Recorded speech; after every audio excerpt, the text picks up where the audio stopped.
What's going guys, Zennosh here, and today in this video of Epic 7, I'm going to tell you guys the top 5 hero units that are used frequently in the Challenger League of the Arena system in the Epic 7, yes. So let's get this on guys. Finally, I made my way to the Challenger V, well, thanks to the resetting, or let's say the Arena reset of yesterday. I am actually back to the Challenger V again, but well, I was kind of up there. But still, I'm still in the Challenger League. So I'm actually going to make this video right over here for you guys to just alert you guys like what are the units that you are going to face when you actually enter into the Challenger League. So just try to prepare yourself for the units that you are going to face right over here. And I'm going to tell you guys the top 5 mostly used units in this tier. So guys, first of all, let's start with the Basar. Yes, whenever you actually are going to see any kind of units in this kind of like team right over here, you are actually going to see Basar most of the time. This guy right over here is so freakingly damn amazing thanks to his ultimate skill, Sandstorm, which actually strips off all the buff from the opponents, like dispelling all the buff of the opponents, and also casting a cannot buff debuff on them. And then after that one, decreasing their combat readiness by 30%. That's a lot. It's a very good like utilities in just one package, and this is so great indeed. Not only you are going to dispel the buff of the opponents, because like most of the time guys right over here, what I've actually seen so far in this tier is that so many units have immunity set on them, meaning like as soon as the battle starts they have immunity buff on them, and it's going to be quite hard to inflict debuff on them. And if you really cannot actually inflict debuff on them, pretty much like you are going to have a very long arena fight, or you are going to have a lot of disadvantages, all right, and that would be so bad indeed. And what's gonna happen with this Basar is that like he's going to strip off any kind of buff that the opponent really has at first, and going to apply a non-buffable, or let's say they will not be able to receive any sort of buff again. And after that one, he's going to decrease the combat readiness by 30% as well. Jesus, that is so cool indeed. Well, once you decrease the combat readiness by 30%, they will just go back into the priority list, you know, like lower down the priority list in the combat readiness table. And that means like your entire team will be able to spam their skill the first before the opponents, right? And that is so freaking cool guys. He just really allows you to set up the team so nicely, because guys, in this game called Epic 7, speed really matters in the arena. In the arena, the team that who like starts the battle the first usually is the one who claims the victory against the opponents. So that's the thing right over here. And with his first skill and second skill, he can actually also inflict a lot of debuffs on the opponents, and that pretty much cripples them, makes them very effectiveless indeed. And that said and done, Basar is really definitely one of the must-have unit in this game. And if you have him, you are not using him, you are just trashing him around, you are committing a great sin indeed. Please don't try to do so, all right? And he's an RBG unit, and he's very easy to get indeed. And if you have not really got him so far, then I'm really feel so sorry for you guys. But if you actually come across his banner, please try to pull him right off the bat. Yes, he cannot actually deal a lot of damage, but guys, the utility that he's provided is so cool indeed. So that's the thing right over here. Next thing is going to be, or let's say the next unit that I really frequently see being used around this Challenger League is going to be the Angelic Montmorancy. She is definitely one of the best unit right over here in the arena content. Why? First of all, she's just a 3-star nat unit, guys. Yeah, she's not even a 4-star nat unit. She's not even a 5-star nat unit. And why the hell she is right over here? Angelic Montmorancy is a specialty change character unit. And once you specialty change her, her runes system actually gets unlocked. And once you max out all our rune sets, OMG, she just have like super skills. Yes. Right now, if you actually keep on looking into her like normal skills, it doesn't feel like it's so super duper awesome. But once they are boosted up by the runes, OMG, it's too massive. It's massive. Like the changes that is made through the rune system is like mind-boggling indeed. All right. And I will say like why. First of all, it's going to be her skill tree that people really do fear the most. I really hate the most. It's going to be the earnest prayer. What's going to happen is that like she's going to recover the health of a single target, and she is also going to provide that immunity buff on that one as well, and dispelling the 2 buffs on the due process as well, which is so cool indeed. Providing the immunity, dispelling the debuff, like 2 of them at a time, and then also recovering the health. If she's really fast indeed, she can actually keep on providing this kind of like healing over and over and over again, and she's really fast indeed as well. What's gonna happen is that once she uses her skills, I mean like this skill particularly, she's going to get that combat readiness boost by 50% right off the bat. But once you provide her like greater boost from the runes, her combat readiness boost is gonna be freaking sky roof. Meaning like once she uses her earnest prayer, she is right next on the line to use her under skill again. She is going to get her next turn really super duper fast, skipping all the players around. And that is like, what? Yeah, she usually follows up with her second skill whenever she casts her like ultimate skill. And that actually makes her super duper OP because like she's always available right over there to keep on providing a lot of like support to the entire team. Alright, and amount recovered is proportional to the target's max health. So more health you are actually going to provide to her, the more she is going to heal. And with the second skill, she's actually going to remove, or let's say cleanse the entire team. She's going to dispel one buff from all allies. That's so great indeed. And if she is actually able to do that, what's going to happen? She's going to heal them as well. So that's the thing right over there, guys. And that's the purification right over here, right over there. With the first skill, she can pretty much inflict the sleep on the opponent, and that is so pretty cool as well. Well, at first, her skill might not actually be really that tempting, but once you unlock her skill tree after the specialty change, and you just give her like all those upgrades on her skill tree, she is going to be freaking damn powerful. Very, very powerful unit indeed. If you really want to use her very nicely, what's gonna happen is that like you can actually go with speed set plus health set, or speed set plus immunity set. These are the two type of like gear sets or equipment sets that's gonna help her to become very, very freaking amazing unit indeed.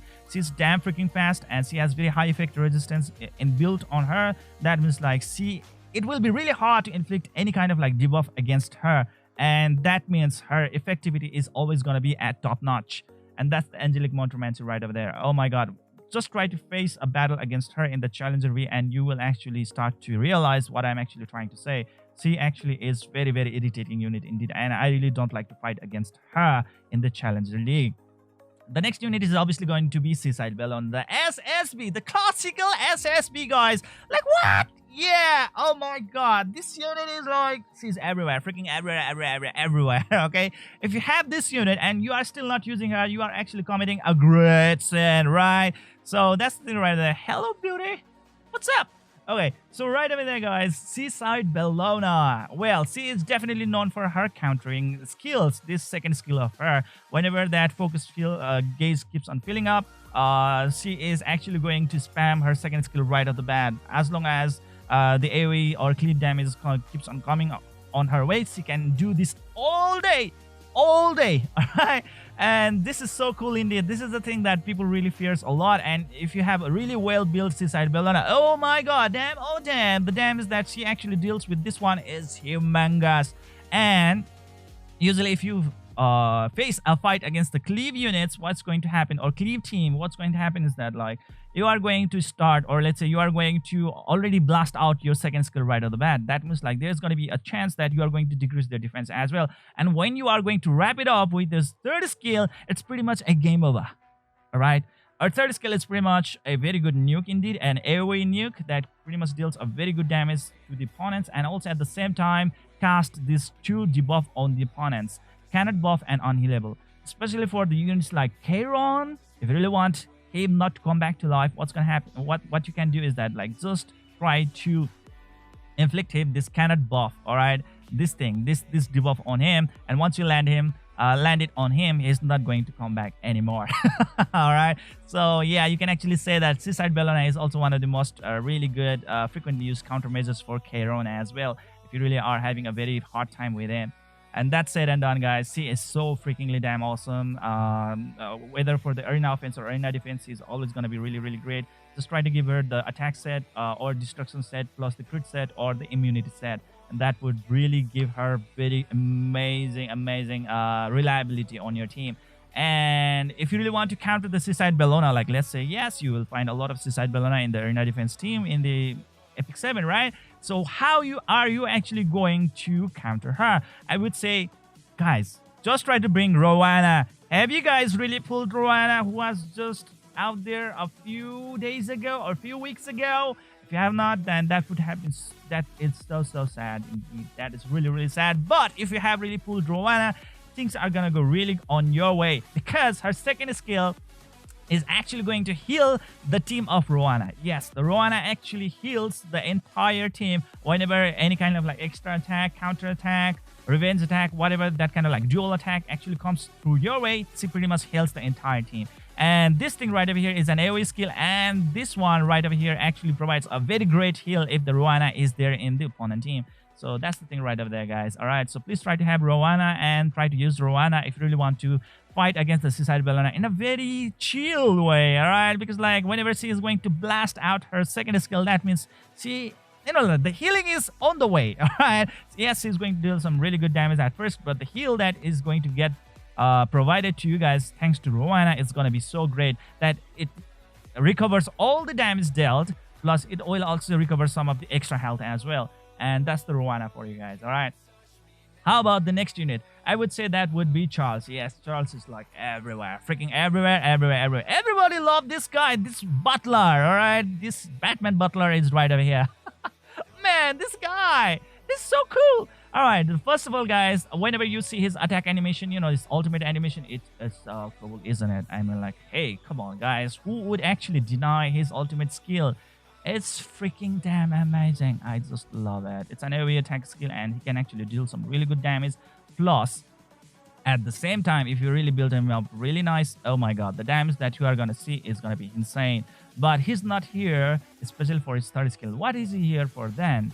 First of all, guys, it's gonna be his counter skills. So please try to give him like the counter set. Yes, the counter equipment set is gonna be a must. It's very important for him, guys. And once you have counter set, what's gonna happen is that like he's gonna counter with the slash, and there's gonna be a 25% chance that he's actually going to follow up with his smash. Okay, so first of all, slash and smash. So if he actually follows up with the slash and the smash, there's gonna be a chance that you are going to knock off a character off the map right away. Yes, his counter skills is such cool, and he can actually keep on dealing some really good damage. And being a knight unit, he has so much viability and endurance. He can keep on fighting all day if you really build him up really nice. And being able to counter and follow up with the slash and smash, the opponents are going to suffer very drastically. They're going to suffer a lot, guys.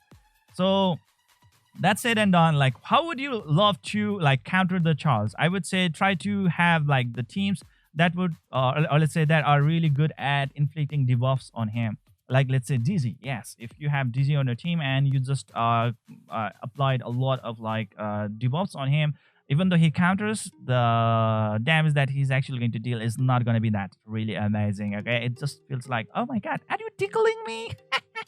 Yeah, those kind of thing. All right, so yeah, that's it and done, guys. Charles is really one of the amazing unit right over there, but he can actually be quite susceptible to the like debuff teams, like the DZ being around. So you would really want to get away from them, or let's say just try to have at least one really good unit right over there, like Angelic Montmorancy, who would keep on, you know, like relieving him of all those debuffs. Then that would be great as well. So that's that, guys. That's the Charles for you. It's so good. Just try to give him the counter set, all right? And it's going to be really great indeed. Ah, that's Charles. And how about the next unit? I would say Lilias. Yes, Lilias. She is like freakingly damn amazing. She's like every freaking where. She's so cool, all right? And just look at that. Damn it. I mean, like, she's so cool. She's right over here because of her ultimate skill. This is so cool. Just look at it.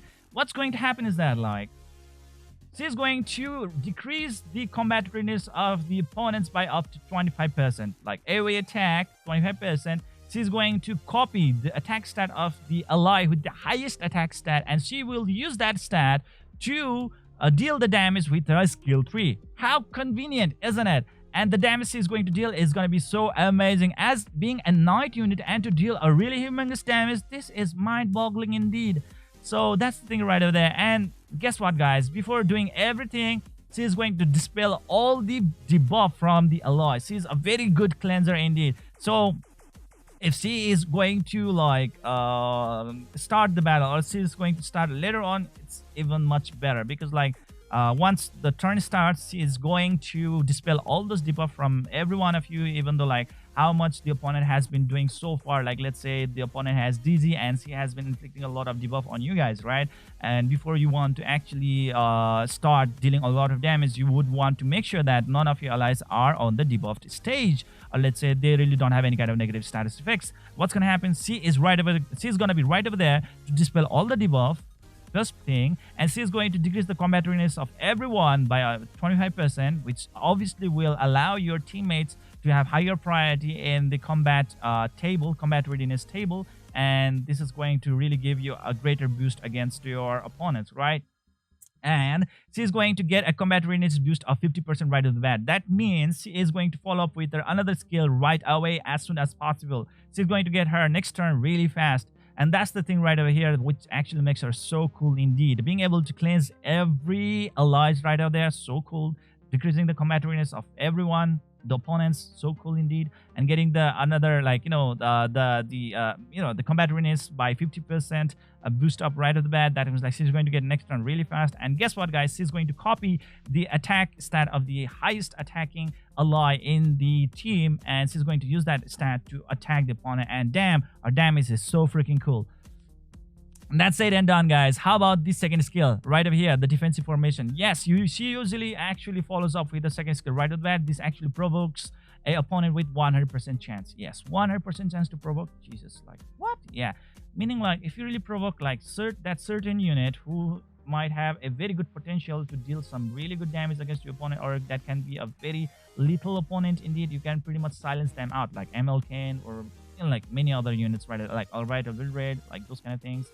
And you can pretty much get rid of them. All right, just try to provoke them and they will be sidelined. They will not be able to use the second skill or third skill. Indeed, they are just gonna be stuck with their like fastest skill. And that's that, guys. That's that. And silence that provoke is so cool indeed. And plus she is actually going to provide that barrier as well, meaning like whenever she is going to face any kind of like damage from that provoked unit, she is going to tank that damage as well really nicely. And she's not only going to provoke just for one turn, she's going to provoke for 2 turns. Yes, keep that in mind. Provoke for 2 turns. It's very, very, very unique indeed in the first place to start with, to begin with. 2 turns of provoke, guys. And I really am very, very, very, very, very, very happy with that one. And sometimes you might actually feel like, oh my god, I really need to provoke or else I'm going to die. You can actually go with the soul burn effect and consume 20 soul, and it pretty much like nearly like guarantees a provoke for you guys, unless you have elemental disadvantage. All right, and that's that. The next thing is obviously going to be her fast skill follow me charge. It actually uses like a random ally, right? Yes, triggering a dual attack from a random ally. So any kind of like random ally is right over there. She's going to trigger a dual attack, and this is always going to be a fun. But she's really mainly known for her second skill and her third skill to be exact. So that's the Lilias for you guys. So those are the 5 units, top 5 units that are pretty much used in this arena right away for now. And if you are actually asking for some other honorary mention, I'm actually going to tell about them as well. I would say, like, first of all, who is it gonna be? It's obviously going to be MLK, all right? MLK is like freaking everywhere. Well, right, not right over here, but we can actually keep on like resetting it. And we can actually see him on going around. Yeah, sometimes, like there's like a bomb on my tutorial.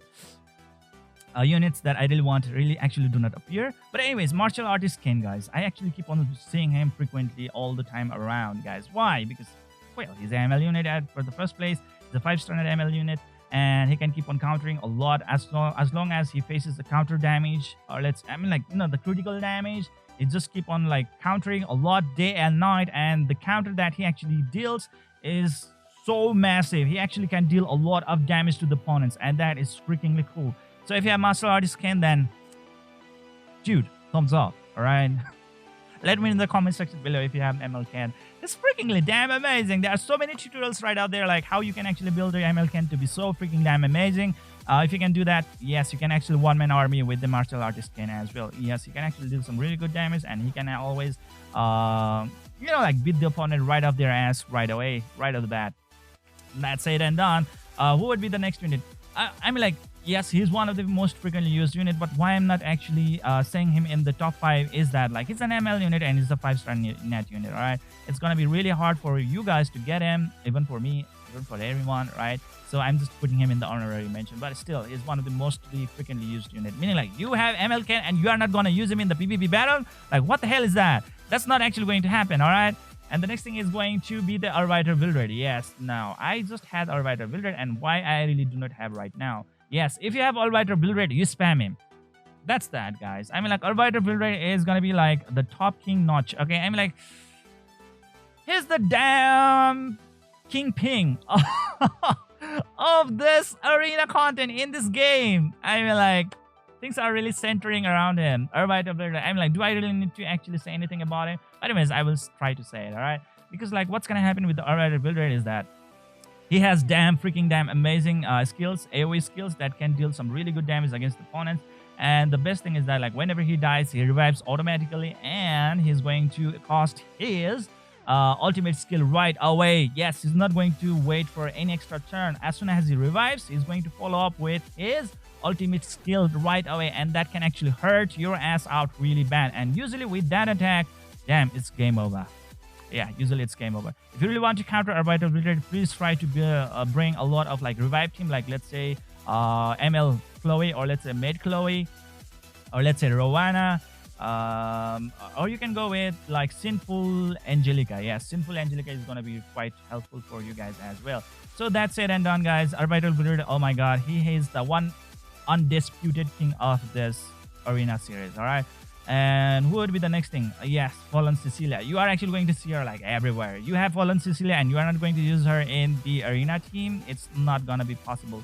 You are going to see her around so frequently. Why? Because she actually provides a really good defensive barrier to everyone right off the bat. So this barrier actually will allow you to have greater endurance to your team. And whenever she is going to use her ultimate skill, she is going to provide that skill nullifier to everyone, meaning like for one time, any kind of skill is going to hurt you no more. So yeah, that's like very big defensive property indeed. Fallen CECILIA can actually provide a very massive, you know, defensive properties to your team, a defensive build for your team, and that can really help you a lot. All right, and she can actually deal some really good damage as well. And when if you give her like really good counter set with her fast skill, she can pretty much like cast provoke on the opponents with 100% chance. Yes, like 100% chance to provoke. Jesus, and she's an ML unit. She doesn't have any kind of like elemental disadvantage indeed. Jesus, like, man, just give her counter rune set. All right, and things are gonna go really nicely on your way. That's the Fallen CECILIA for you guys. And last but not least is obviously going to be the Bloodblade KARIN. If you really have her, you really should use her, all right? And she can actually really wipe out the entire team, and she can really deal some really good damage if you actually manage to kill the teammates. I mean, like, she can really kill the opponents. She is actually going to get some really good combat range boost, and she can actually grant this will grant the caster an extra turn right away whenever an enemy is defeated. So that's the thing right over there, guys. Like, it's so freaking damn amazing. Man, I mean, like, she's going to follow up with a very good extra turn attack if, you know, she actually manages to land a kill, and she usually does. And that's the Bloodblade KARIN for you guys. She can really deal some really great amount of damage. And another last unit that I would really want to keep in your mind is going to be the Auxiliary Lots. Yes, he's also like one of the frequently used units, but not as frequently as the other units that I've mentioned before. Well, Auxiliary Lots, one of the amazing unit right over there, guys. I mean, like, he can actually provide really good extra turn. I mean, like, you know, like instant turn to a unit. Give him a really good speed stats. He's going to be the first one to start the battle. He's not only going to provide the instant turn to another guy, but he is also going to provide a very good attack buff to that unit. Attack buff, okay? And with that thing going on around, it's pretty much game over for the opponent. Like, let's say you're going to start with the Auxiliary Lots, right? And then you have an ALBITER VILDRED on your team.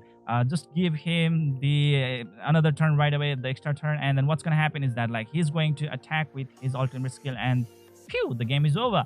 Or you can have the Bloodblade KARIN plus Auxiliary Lots. Auxiliary Lots is going to provide that instantaneous turn, the next turn, to the Bloodblade KARIN plus that attack boost. And Bloodblade KARIN is just going to annihilate the entire opponent team. And that's that, guys. So it's like, what? Yes. That's the auxiliary lords for you guys. And not only that, he can actually provide the silence on the entire opponent team, and that pretty much is very corrosive indeed for the opponent team as well. And that's it and on. These are the units that I'm pretty much like facing all the time around in this arena team. All right, and I'm very very sad to actually face them all over and over and over again. Oh my god. Okay, let's try to fight against this one. I will just want to show you one fight. There's gonna be a really good chance that I'm going to lose this one, but still, like, I have some, you know, like a little bit of glimmer of hope. Okay, a little bit of glimmer of hope. You know, like, I just want to show you my struggle. I just want to show you my struggle, guys. Just look at that. Auxiliary dots. Okay, come on. Don't really inflict that silence on all of my allies. Okay. Okay, just 2 of them. All right. I'm happy with that. I'm happy with that one. So what I'm gonna do? Okay, this Bloodblade KARIN. This would be good. Come on. Oh, wow, that's great. That's great. That's why I like this Basar right over here. And I'm gonna debuff the heck out of them. Okay, so like this. Yeah, that's how it's done. That's how it's done, guys. If you guys are still stuck around, this is a tribute for you guys. All right.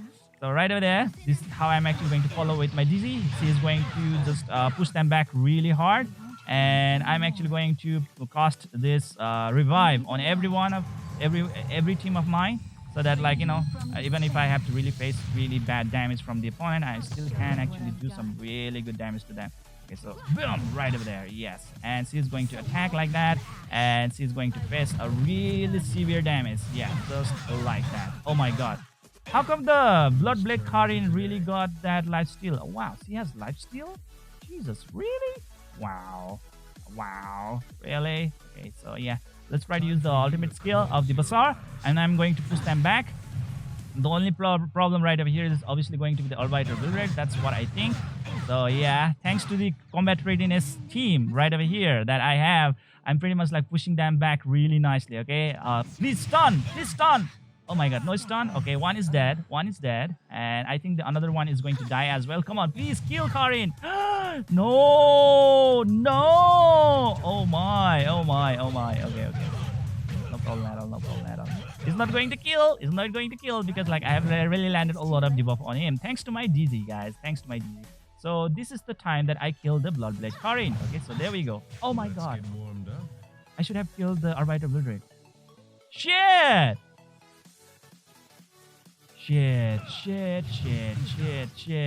I might lose this battle. Oh my god. I should have hit ALBITER VILDRED. Shit, man. Okay, ALBITER VILDRED, nothing. I'm like, he's actually just going to sit around just like that. Oh man. Okay, so right over there, I killed him. Come on, Roanna. I feel so bad, man. Okay, it's run again. Oh my god. Please, spare me. Oh my god, I screwed it up. I think you guys know, like, where I screwed it up, right? Oh man. Okay, so there we go. At least I survived. I survived. Okay, so I have to kill the ALBITER VILDRED. Oh. Okay, no problem at all. Just one, like, last wimpy snack, and yes, he's dead. Okay, so there we go. That's how I won the battle. Okay, this is the team that I'm pretty much using right now. No problem at all. That was a close call. But anyways, oh man, I did one mistake. I should have taken care of the ALBITER VILDRED right off the bat, when I still had that revive buff. Okay. So yeah, that's how I'm actually competing in the Challenger V. Even if it's the ALBITER VILDRED that I'm really facing, even if it's the auxiliary lots, or even it's the Bloodblade KARIN, I'm pretty much having a very good time against them. Okay, I'm still like on par with them. So that's that, guys. That's that. So this is it for today, guys. I hope you enjoyed this video. Please don't forget to hit that like and subscribe button to keep on enjoying the contents of my channel. See you guys in the next video.